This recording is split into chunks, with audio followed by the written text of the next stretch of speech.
Welcome back. The excitement around Banyana Banyana's participation in this year's FIFA Women's World Cup in Australia and New Zealand is gaining momentum. In just 25 days, the eyes of the world will be down under when the spectacle kicks off at the Sydney Stadium in Australia.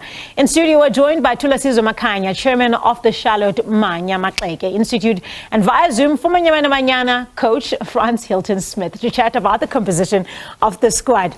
Let's start with you, Thulasizwe. Charlotte Matleke was regarded as a mother of black freedom in South Africa. Now we have the likes of Banyana Banyana following those footsteps. What does that mean for the greater good of South Africa? As Charlotte Manya Matleke Institute, we felt that it is important that we add our voice and value to this achievement by Banyana Banyana.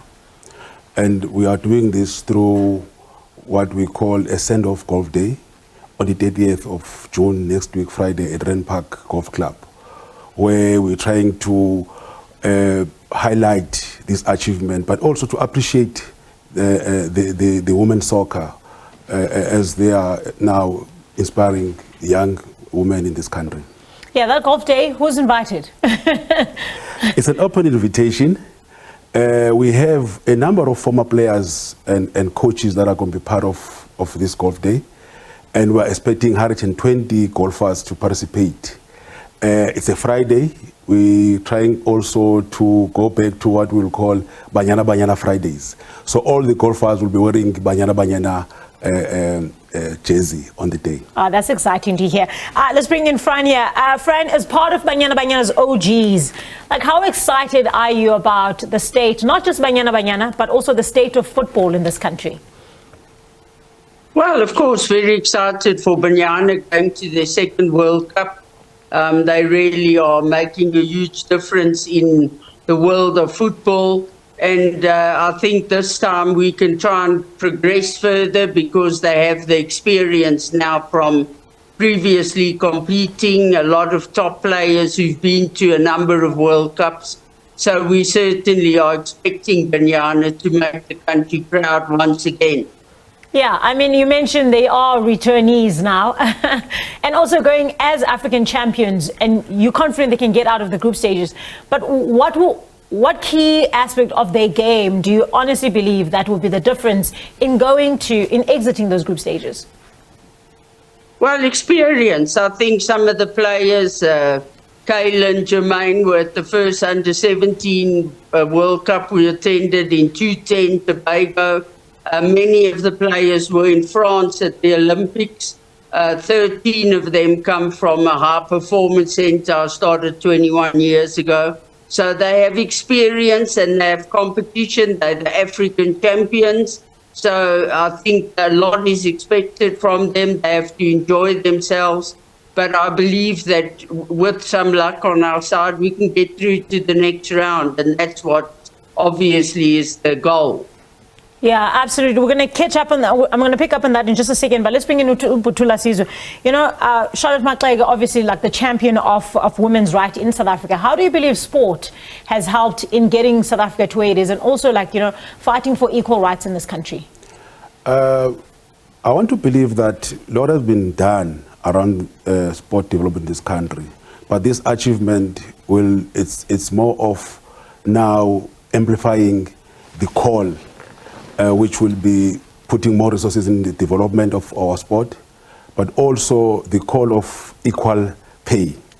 So through this golf day, what the other element that we were trying to also to add is what we'll call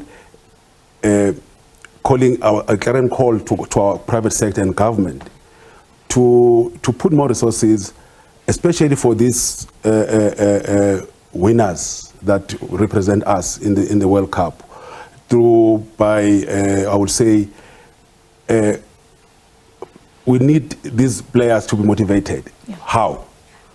If the government in African state, what they will do normally is to give them the players a piece of land. But we're saying in this country, the best that they can do for these players, at least, is to provide houses for these players that are going to the World Cup.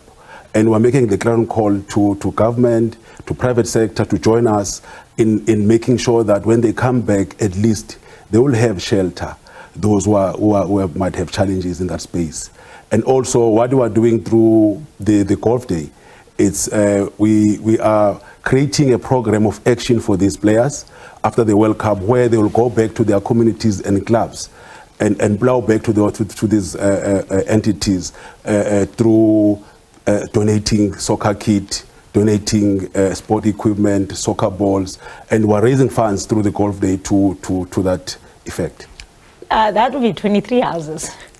At least 23 houses. You say the minimum 23 houses. But that's still in the infant stage of engaging SAFA. So we have to iron out and fine-tune that approach. So are you saying SAFA must be responsible for that? No, it's not SAFA. We're making a call to private sector and government. SAFA has done a lot around the issue of preparing these girls to be ready for World Cup.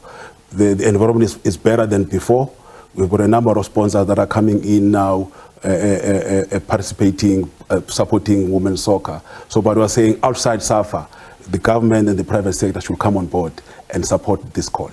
Okay, Fran, I don't know if you heard Thulas. Is this something you've been preaching about for years, equal pay at least? But he's proposing now that they, I don't know, build or make or buy houses for these 23 people. What are your thoughts on what Thulas just said? Well, yes, that's what we've always wanted, is for the country, big companies, corporates to get behind Banyana and to support them. I think for forever and a day, it's always been Cecil. We've carried the team, Hollywood Bets. And now with projects like this, the Golf Day, getting people on board, that's what we need for our players. Equal pay. It's been promised that they'll get equal pay. It's only deserved. They put in equal effort, equal work, so they must be paid the same. And FIFA has upped the game. Each girl who gets to the World Cup stands to earn around R500,000 for their presence. And we want the country behind the girls. They're achievers. Many of them are professionals. Many of them have come back and built homes for their parents. But certainly we would be very happy if everyone got a home. That's what the girls deserve. Yeah, final 23. What do you make of Desiree Ellis's squad? And were there any surprises for you? Well, very difficult to pick 23 players from the talent that we have. And not many surprises. All the girls have paid their dues. Experience, of course, is what is required at the World Cup. In Africa, there isn't much competition. That's why Africa's always lagged behind the rest of the world. So by having professional players, competitive players, we hope this will make the difference. But a great team with a lot of talent there that I'm sure will make the nation proud. Any name that really stood out for you, or someone you like, I did not see this one coming, or a name that has been omitted, Fran? No, I think Desiree has made a good selection. Of course, some of the big names there, the Lindas, Stembys, Jermaine.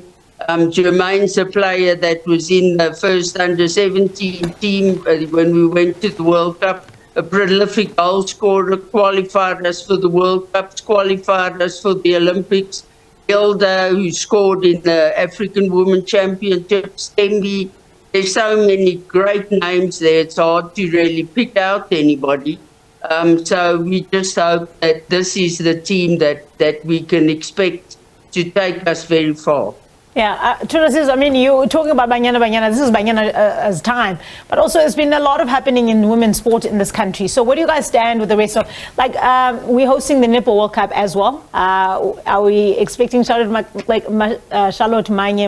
Foundation to be involved in that? And also, like, where do you guys want to see the state of women's sport in this country as a foundation? We extend our hands to different entities, be it sport, be it women organizations. As we represent Maklege, we hope, sports and education are the greatest equalizers. You can come from a poor family, but you can be able then to move to a second level of life through sport. So we're saying that we need to put more resources in sport, especially in the development of women's sport, so that we can be able to produce global players in different spheres. So it should be a coordinated approach, led by the federations, that we put more resources in the sport fraternity. But through this achievement by Banyana Banyana, we're sure that young girls will be inspired, not only in this country, across the continent. And we can only hope that we'll get better results this time around so that our call can then be and then accepted by those who are decision makers in the country. Indeed. Last one, you can close it out for us, friend. Are you confident Banyana Banyana can get out of group stages? But also the fact that Africa is bidding for 2027 Women's World Cup. Does that put pressure on Banyana to now showcase the world what Africa has to offer, or is that going to be a motivation for them? Well, it's a big motivation. I think, as Tulasizwe said, we want to empower more women. And it's fortunate that we have many women in South Africa, and I've worked in Africa, who are now involved in coaching, administration, and many of these women are traveling to the World Cup.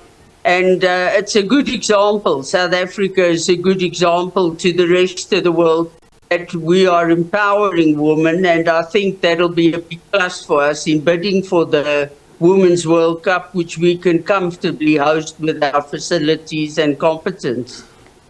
Yeah, I mean, speaking of Africa and the pride of Africa, you somebody who coached Desi Ellis, and now she's hasn't only been a winning captain and a winning coach, but also somebody who's celebrating Africa as a CAF women's